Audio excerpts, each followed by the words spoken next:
we are. Final fitting. Doesn't she look great? What do you think? Questions, comments, concerns? She weighed 170 pounds when I hired her. Look what she got in the shape. She's been training 3 hours a day, at least, just on the stunts. Oh yeah, no, don't forget the 2 hours I spend lifting my own body weight. There's that too.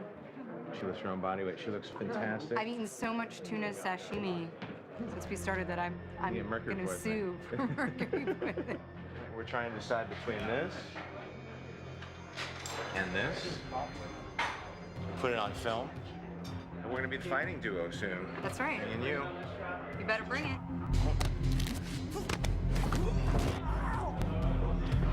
Hi, I'm Heidi. I'm Scarlett's stunt double. We've been working with her on this move for a couple weeks now, and she's actually gonna maybe be able to perform it today.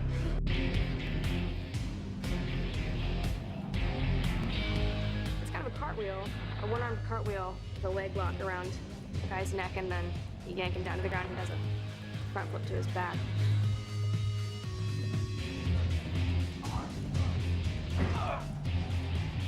Scarlett works so hard, and she's picked up so many of the moves. In fact, she can do the beginning intro into this, and she also can finish the end flop down. Oh my God! Happy, are you all right? What you just do? Sorry about that. I was just... You just got served, Happy.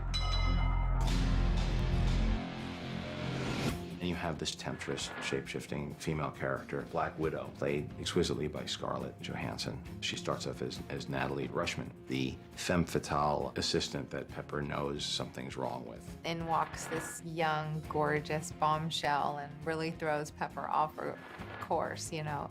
Will that be all, Mr. Stark? Yes, that will be all, Ms. Rushman. Thank you very much. This idea of this temptress that comes in and tries to break up the relationship, it adds that little bit of spark between the characters. I want one. No. You sure? Yes. She turns out to be a member of S.H.I.E.L.D., and she is more of a compatriot of Tony's than a love interest. Black Widow was very, very interesting character because when she first appeared, she was not even costumed. She was this vampish kind of Soviet agent. The Black Widow, again, is another one of those wonderful characters that springs from the 60s spy genre. She's a Russian defector. She came out of a project called The Red Room, where she was taught to be the perfect Russian spy. She started as a ballerina, and then she comes to the States and becomes a part of the superhero community here and rebels against, her Cold War masters of the past. And it's the perfect name for her because she's beautiful and she's deadly. She was very, very three-dimensional, as was Clint Barton Hawkeye, because the relationship between the two of them was something that had a great deal of subtlety to it.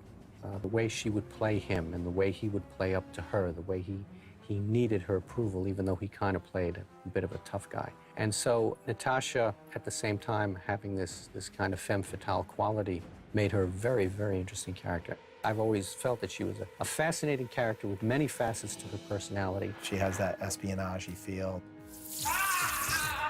Scarlett being chosen makes her feel just really cool and sexy, but it contemporizes in a way. It makes people think about the character in a fresher, younger way. It's the harder challenge with Natasha and her character was it was very much a product of the Cold War ideology. With this reimagining through the Ultimates and then the movie and then Scarlett coming in and making people pay attention to the character and say, this is young, sexy, and cool, it allows us to play with reinventing the character and kind of get away from the Cold War analogies. More a product of what's going on in the world today, which makes it a little bit easier to relate to the character. What can we say about Scarlett Johansson embodying her, except that she's absolutely cool. I mean, she looks beautiful. Her moves on screen are choreographed in a way that are beautiful and ballet-like, but yet really vicious. I mean, she doesn't just, give these people a light punch to the chin. I mean, she takes people out. I've seen the tests that she's been doing, jumping off the cranes and doing the wire work and learning the combat. She looks pretty steady, and she's pretty brave and pretty committed, so that's good. It's the first time I'm seeing her as somebody who could be a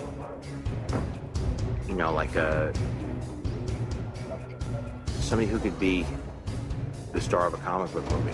3, 2, 1, go! 3, 2, 1, go!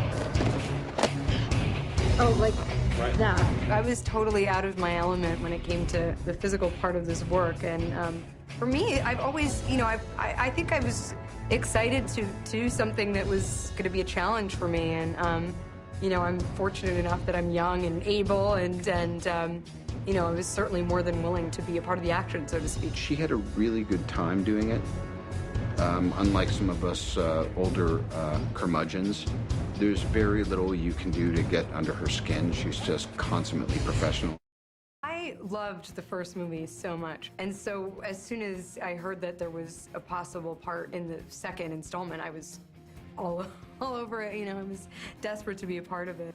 Oh, wow. Very, very impressive individual. She's fluent in French. Rule number 1, never take your eye off your opponent. Oh my God! Scarlett was just a dream, you know. She's so game. Natalie is so complex and kind of unreadable, and she had a really good time doing it. Marvel and the filmmakers were quite pleased with Scarlett Johansson's film interpretation of the femme fatale. Scarlett did an amazing job, not just in her performance, but in her training. I mean, she has some of the best moments in the entire movie. Giving away the secrets here.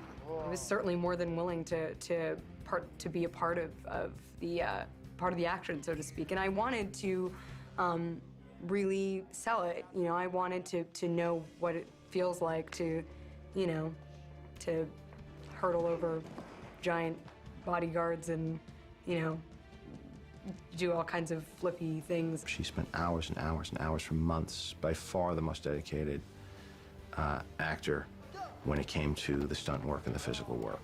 She really wanted to make the most of it. And as a result, we used her double very little. I think I was, you know, really wanted to prove something to myself, but at the same time, I'm very sensitive when you see those action movies and, you know, it's like the back of somebody's head and then all of a sudden they give that one pose at the end and you're like, that was not, that was the lamest thing, you know. You want to see the actor risking their life, you know.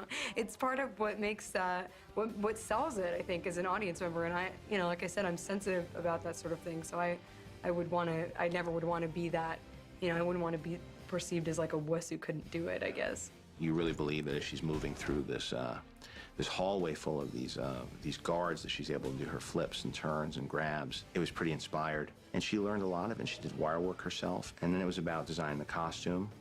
I looked at every visual reference for Black Widow and talked to the producers, because they were obviously really, really interested in what it was going to become, and same with John. And so we did a rendering with her in the outfit. That was done on a computer, and the first one, it was not painstaking. The first illustration got the approval. I don't think I've ever worn anything like it before. I mean, I'm certainly not like a deep sea diver, but I can imagine that it's sort of like a wetsuit. It's a, you know, one-piece kind of unitard of some sort, a sexy unitard.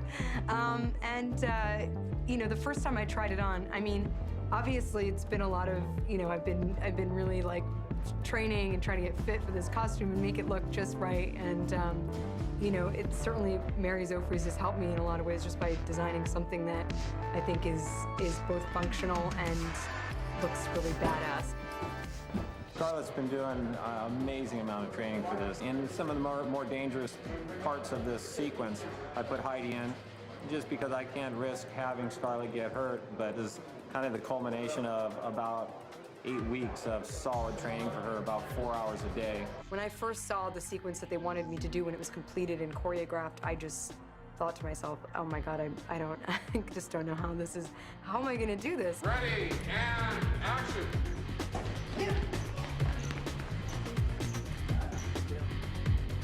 This right here, what you're seeing, is the highlight in the film for her, where we're really showing all of Scarlett's talents. Tommy Harper combined a lot of different fighting styles, and she was game for learning it all. I wanted to know what it feels like to hurdle over giant bodyguards and do all kinds of flippy things and whatever, all of that stuff.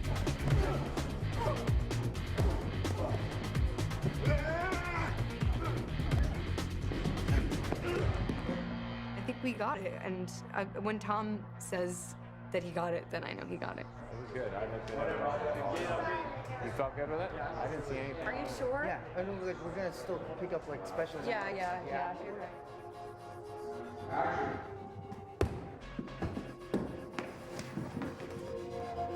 Got it. Are the guns in a weird place?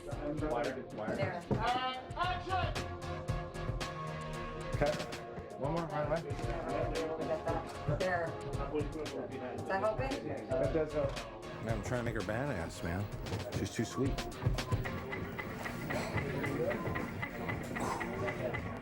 I know, I feel like it's so low, I'm practically shooting at the floor.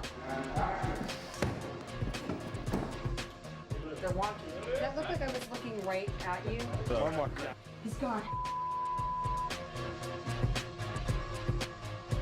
And drop the gun. It was a lot of work and very frustrating at times. Let's do one more and just sort of cruise out. Reshoots? What reshoots? Is that low enough? Sure. Too low? Great. Which I'm sure you see on the behind the scenes, me just being like, why? No. You know, and wanting to get it right.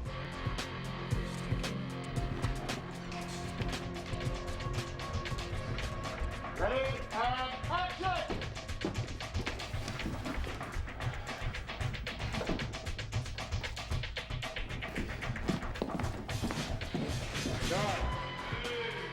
Very nice. I felt like there was electricity in the room. I felt good. Sometimes it's one shot that makes us start thinking Marilyn Monroe with the subway.